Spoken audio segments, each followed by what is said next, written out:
যুদ্ধবন্ধে যুক্তরাষ্ট্রকে আবারও ১৪ দফার শান্তি পরিকল্পনা দিয়েছে ইরান। সম্প্রতি ওয়াশিংটনের দেয়া ৯ দফার শান্তি প্রস্তাবের পাল্টা জবাবে এই ১৪ দফার পরিকল্পনা জমা দিল দেশটি। ইরানের উপপররাষ্ট্রমন্ত্রী কাজেম ঘারিভাবাদি বলছেন, বল এখন যুক্তরাষ্ট্রের কোর্টে। তারা কূটনীতির পথে হাঁটবে নাকি সংঘাত বজায় রাখবে সেই সিদ্ধান্ত তাদেরই নিতে হবে।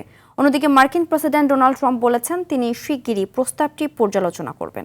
বিস্তারিত জানাচ্ছেন সামিউল শিহাব।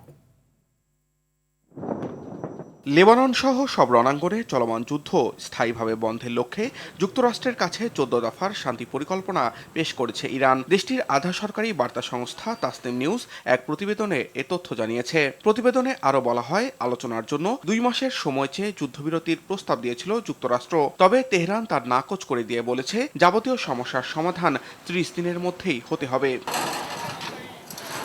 এদিকে ইরানের দেওয়া এই নতুন শান্তি পরিকল্পনায় বেশ কিছু কঠোর শর্ত জুড়ে দেওয়া হয়েছে। মার্কিন প্রেসিডেন্ট ডোনাল্ড ট্রাম্প বলেছেন, ইরানের দেওয়া পরিকল্পনাটি শিগগিরই পর্যালোচনা করবেন তিনি। কিন্তু তেহরানের সঙ্গে একটি চুক্তিতে পৌঁছানো নিয়েও সন্দিহান ট্রাম্প। একই সঙ্গে ইরান অসদাচরণ করলে দেশটিতে আবারও সামরিক হামলার হুমকি দেন তিনি। অন্যদিকে হরমুজ প্রণালীতে নৌ চলাচলের স্বাধীনতা পুনরুদ্ধারে মেরিটাইম ফ্রিডম কনস্ট্রাক্ট MFC নামে একটি আন্তর্জাতিক নৌজোট গঠন করতে চাইছে যুক্তরাষ্ট্র।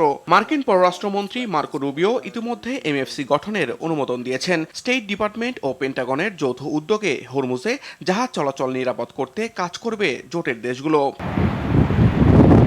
যুদ্ধবন্ধে ফ্রান্সের পররাষ্ট্রমন্ত্রী জানুয়েল বোরোর সঙ্গে ফোনে কথা বলেছেন ইরানের পররাষ্ট্রমন্ত্রী আব্বাস আরাকচি। এর আগে কাতারের প্রধানমন্ত্রী শেখ মোহাম্মদ বিন আব্দুল রহমান আল থানিকেও ফোন করেন তিনি। ইরান যুদ্ধবন্ধে তেহরানে নেওয়া নানা কৌশলগত ও কূটনৈতিক উদ্যোগ সম্পর্কে তাদের অবহিত করেন এই ইরানি কূটনীতিক।